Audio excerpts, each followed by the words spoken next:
난자질과 나이는 관련이 있을까요? 네, 관련이 있어요. 난소가 노화되면 난자질이 떨어지기 때문이죠.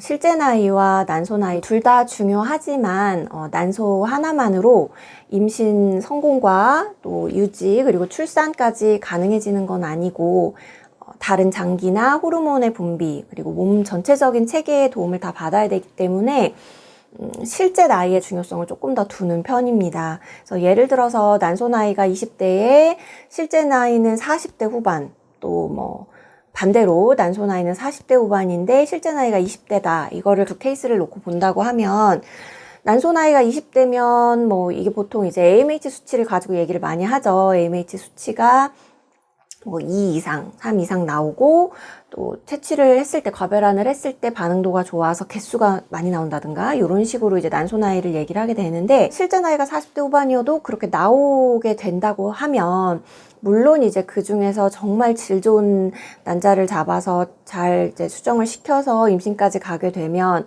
아무래도 채취수가 적고 하는 것 자체가 너무 어려운 케이스보다는 조금 더 수월할 수 있지만 초기 유산도 많은 편이고 임신 끝까지 잘 유지해서 출산까지 가는데 조금 더 어려움이 많은 편이에요.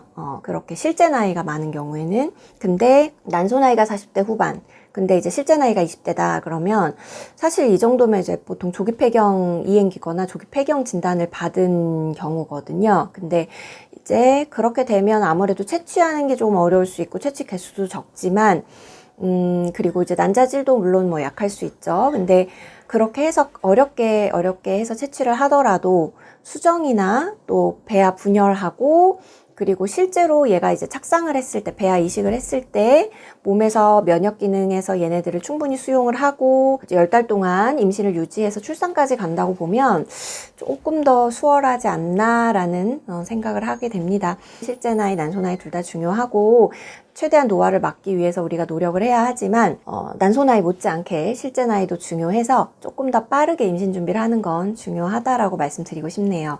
대개 연령이 높아지면 난자질이 떨어지게 됩니다. 그 이유는 세포가 신체 활동이나 이제 대사 활동을 진행을 하면서 자연스럽게 발생하는 찌꺼기를 활성산소라고 해요. 근데 이 활성산소는 우리 몸을 녹슬게 하는 역할을 해요. 우리 쉽게 예를 들면 우리가 공장에서 기계를 가동을 한다고 하면 계속 기계를 가동하고 오랜 시간 동안 쓰게 되면 자연스럽게 기계를 쓰면서 나오는 찌꺼기들이 있죠. 근데 그것들이 이제 나중에는 점점 쌓이게 되고 그리고 기계도 녹슬게 되는 요런 이미지를 상상하시면 좋을 것 같아요. 나이가 많아지면 이러한 이제 활동이나 대사를 거치는 횟수 자체가 자연스럽게 많아지겠죠. 당연히 뭐 10대, 20대보다는 40대, 50대가 이런 매일매일 살아가야 하기 때문에 이런 횟수 자체가 많아서 자연스럽게 몸에 활성산소가 많아지게 되고 그리고 우리 난자는 또 이런 산화 스트레스에 좀 많이 취약하게 돼요. 그렇기 때문에 난자 내 DNA 이상도 발생하게 되고 또 세포질의 변화가 오는 등 이런 요인들을 합친 걸 이제 난자질이 떨어졌다라고 말하게 되거든요. 그래서 나이가 많으면 아무래도 난자질이 감소할 그럴 가능성이 높아져요. 난자질을 저하시키는 요인에는 고령이라는 나이도 있지만 산화 스트레스를 가속화하는 요인에는 그 외에도 흡연이나 음주, 그리고 스트레스, 그리고 과식 등이 있을 수 있어요. 그래서 금연이나 금주를 생활화하는 건 매우 중요하고요. 그리고 적절한 운동, 그리고 삼시세끼의 규칙적인 식사, 그리고 하루 8시간 이상의 숙면을 취하는 것 등은 난자질을 위해서 중요해요. 게다가 이제 항산화 물질이 풍부한 식단을 생활화하는 것도 좋겠죠. 이런 부분들을 잘 지켜주시면 난자질을 개선하는 데 도움이 돼요. 사실 시험관하기 시술 중에 호르몬 요법으로는 난자질을 좋아지게 하기는 어려워요.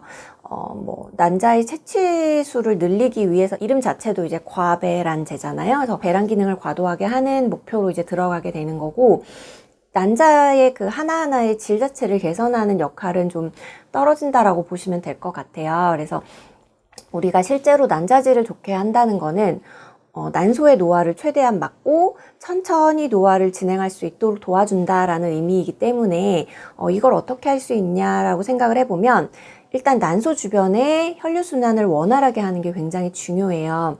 그리고 이제 골반강에 난소 외에 여러 가지 또 장기들이 있잖아요.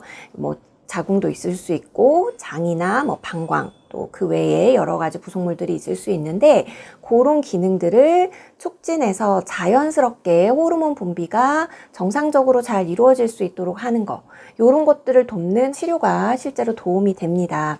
그리고 이런 치료에는 한약 복약도 있을 수 있고요. 침이나 약침 이런 것들이 있을 수 있는데 모든 것들을 다 한꺼번에 한다고 해서 좋은 게 아니라 개인의 몸 상태에 맞게 정확하게 그리고 시험관 아기에 따라서 그 시기별로 잘 맞춰서 처방이 들어가는 게 중요해요.